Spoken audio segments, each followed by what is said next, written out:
नमस्कार। अपने चैनल मंजू पूर्णेंदु पे मैं आप सबका हार्दिक स्वागत करती हूँ। आज एक बड़े अलग से विषय पे मैं आप लोगों के सामने उपस्थित हुई हूँ और मैं ये कहना चाहूँगी कि हमारे समाज में पहले दहेज की प्रथा बहुत बहुत बुरी थी, जो अब धीरे धीरे धीरे धीरे काफ़ी हद तक ख़त्म हो गई है। उसका रीज़न ये है कि आजकल लड़का हो या लड़की, दोनों बहुत पढ़े लिखे होते हैं, अपने पैरों पर खड़े होते हैं, तो पेरेंट्स को बिल्कुल भी मजबूर नहीं होना पड़ता है दहेज देने के लिए। कितनी अच्छी बात है ना। हमारे समाज में एक विकास हो रहा है और हमारा समाज बहुत आगे बढ़ रहा है इस क्षेत्र में। पर एक कुप्रथा ख़त्म होती है तो दूसरी शुरू हो जाती है। आजकल शादी में कितना पैसा खर्च किया जाए या कैसा डेकोरेशन किया जाए, इसकी एक होड़ सी लग गई है। उसकी कोई सीमा नहीं रह गई है कि हम कितना पैसा खर्च करेंगे।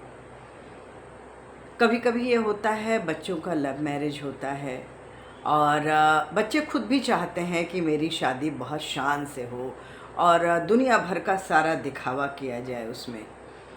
क्या आप मुझसे सहमत हैं? उस पैसे को अगर हम उन बच्चों को कहें कि आप अपने अकाउंट में रखो और अपने बुरे वक्त के लिए उसको सेव करो, तो क्या इसमें कोई बुराई है? या अगर बच्चे चाहते हैं कि उनके पेरेंट्स इतना ज़्यादा खर्च करें, तो मैं एक सलाह ज़रूर देना चाहूँगी कि एक सीमा के अंदर ही खर्च करिए। होता क्या है, जब शादी होती है, बड़ा खूबसूरत सा पंडाल सजता है और दुनिया की सारी सुख सुविधा उस पंडाल के अंदर डाल दी जाती है। इतने तरह का खाना परोस दिया जाता है जिसको शायद सारे लोग टेस्ट भी नहीं कर पाते होंगे। तो एक तरह से ये वेस्टेज ही तो है। इस महंगाई के ज़माने में आप थोड़ा सा दिखावा कम करें, थोड़ा खाने में वैरायटी कम रखें, टेस्ट बहुत अच्छा रखें और उसमें हाइजीन का पूरा ध्यान रखते हुए खाना बनवाएं और वेन्यू भी बहुत अच्छा सा सेलेक्ट करें जो बड़ा कोजी सा हो और जो सबके लिए बहुत ही प्लीजेंट हो। मैं इसके फेवर में हूँ। मैं ये नहीं कहूँगी कि आप एकदम नीचे जाके शादी करें, अपने स्तर से नीचे जाएं, बिल्कुल मत जाइए। जो आपका स्तर है उसको बिल्कुल मेंटेन करिए, पर जो फिजूल खर्ची होती है उसको थोड़ा सा रोकिए। क्योंकि आप एक बार सोच के देखिए, आप जब इतने लैविशली शादी करते हैं तो आपके आसपास के जो लोग होते हैं जिनके पास इतना पैसा नहीं होता है, वो थोड़ा डिप्रेस्ड होते हैं कि कल को हम जब अपने बच्चों की शादी करेंगे तो हम कहाँ से इतना पैसा लाएंगे।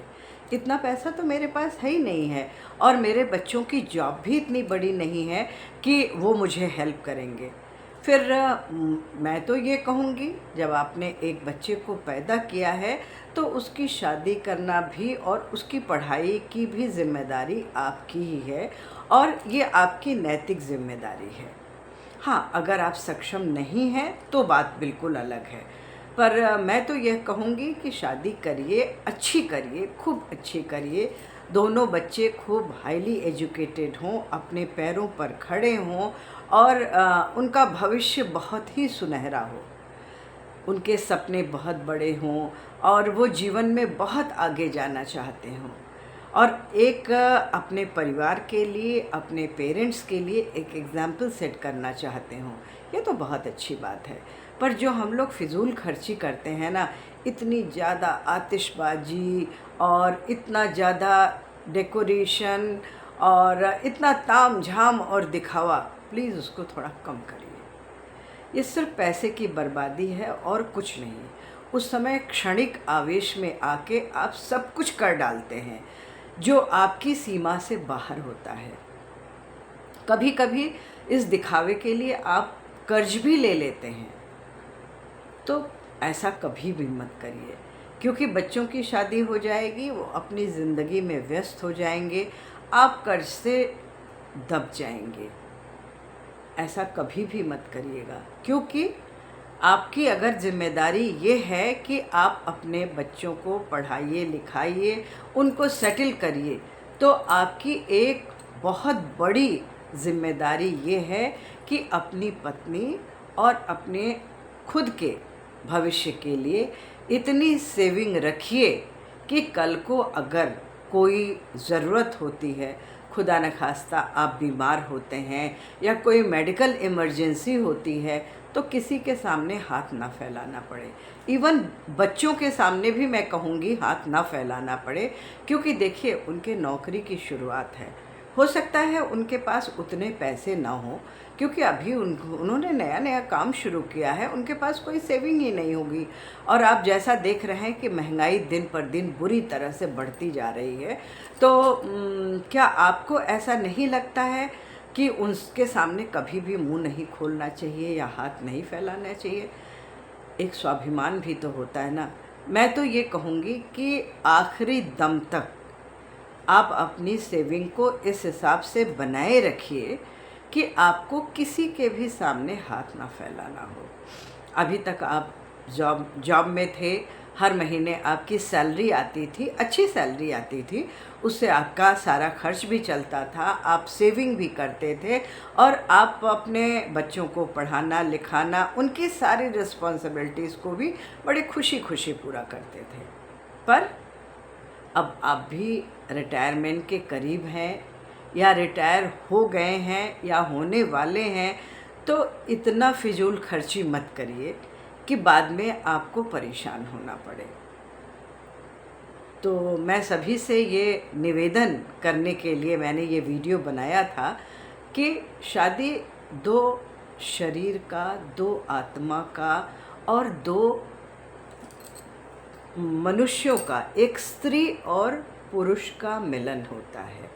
शादी का मतलब फिजूल खर्ची कतई नहीं होता और धीरे धीरे ये बंधन इतना मजबूत हो जाता है कि इसको तोड़ना भी मुश्किल हो जाता है।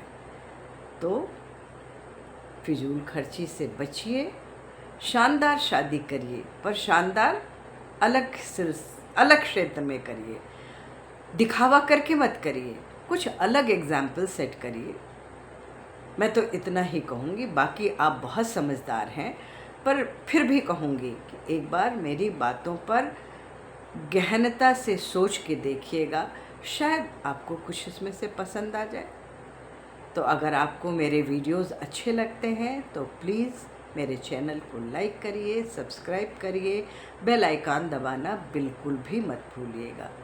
तो चलिए मिलती हूँ अगले वीडियो में, तब तक के लिए नमस्कार। और मेरी बातों पर एक बार विचार ज़रूर करिएगा, शायद कोई चीज़ आपको अच्छी लग जाए। Thank you so much.